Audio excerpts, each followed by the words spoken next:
Representative Brooks.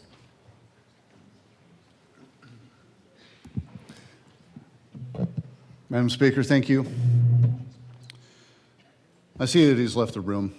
Still going to make mention of him, that I was actually moved. My colleague, representative from Aurora, wasn't planning. I do have some prepared comments, which is relatively unusual for me. Normally, I just come up and just speak. But I wanted to make sure that I had an opportunity, should I speak, to try to stay on track with some thoughts. He's back. Representative from Aurora did a fantastic job. Representative from Aurora spoke from love. That was just pure love. How do you argue with that? You don't argue with that. Shall not, will not.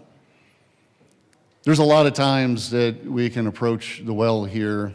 I'm not saying I have not done it. Try not to. Maybe it happened last year. Hasn't happened yet. In anger. That's not going to help anything. So I've told myself that this year I approach the well. I want to do it in love. And that's what kind of brought me up here today. We're called to love.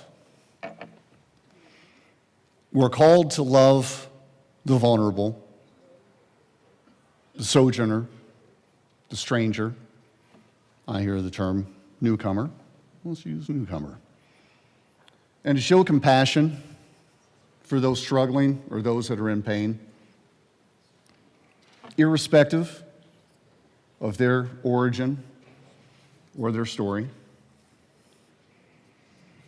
If it's biblically based. Scripture does, though, however, teach us that love and law are not opposites. That love is dependent wholly on order. After all, the walls of Jerusalem were built not out of hatred. Think about that. The walls were not built out of hatred, but out of love for people and safety. Throughout the Bible, we find that boundaries, accountability, and justice are expressions of care and love, not of hate and anger. I cannot support a resolution that frames federal law enforcement not as protectors, but as threats. This resolution does ask us to treat the enforcement of immigration law as inherently harmful. The resolution asks us to confuse the clear lines between legal immigration, which is enriched clearly, without a doubt, our nation continues to do so, has done so for generations, and immigration that is not done lawfully, which has brought elements of danger and exploitation to Colorado families and legal, naturalized immigrants. I would never ask you to be silent, by the way. First of all, I know how that would go, and I wouldn't do it. And I do want to recognize, though, that 2016 and 2024 were pointed out, but we don't get to 2024 without 2020, because we talked about cruelty. I believe that let me say at least what I saw in 2020 was cruelty. Unchecked, unvetted, vast, pouring in migration. It wasn't checked. It's just, hey, come on in. The rules are off. That was cruel. That wasn't the way to go about it. Scripture describes those who serve in law enforcement, whether federal, state, or local, as servants for our good.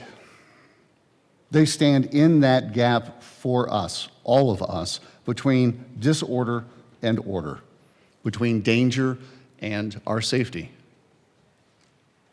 They are deserving, though I understand mechanisms we're not always going to agree with, they are deserving of our respect and support, not of suspicion and a resolution that seeks to undermine their very mission to protect us, and in the process, it unfairly paints them as our adversaries.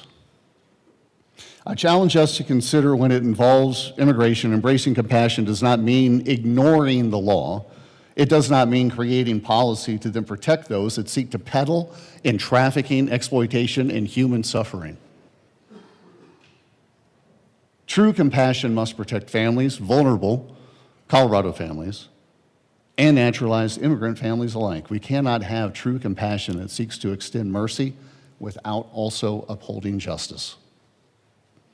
We can and we are called to love the immigrant without necessarily supporting the illegal element. Not calling a person illegal, just saying the illegal element of coming here not through a naturalized process, because I've heard that repeated many times, and I want to make sure that I'm drawing that distinction. We are called to show kindness without a surrender of our sovereignty. We are called to welcome those that follow a legal process of immigration while soundly still rejecting lawlessness. I stand with love for those truly seeking a better life. I also stand with deep conviction that love must always be paired with truth, and therefore mercy must also always be paired with justice. So in love, not anger, I cannot support the resolution.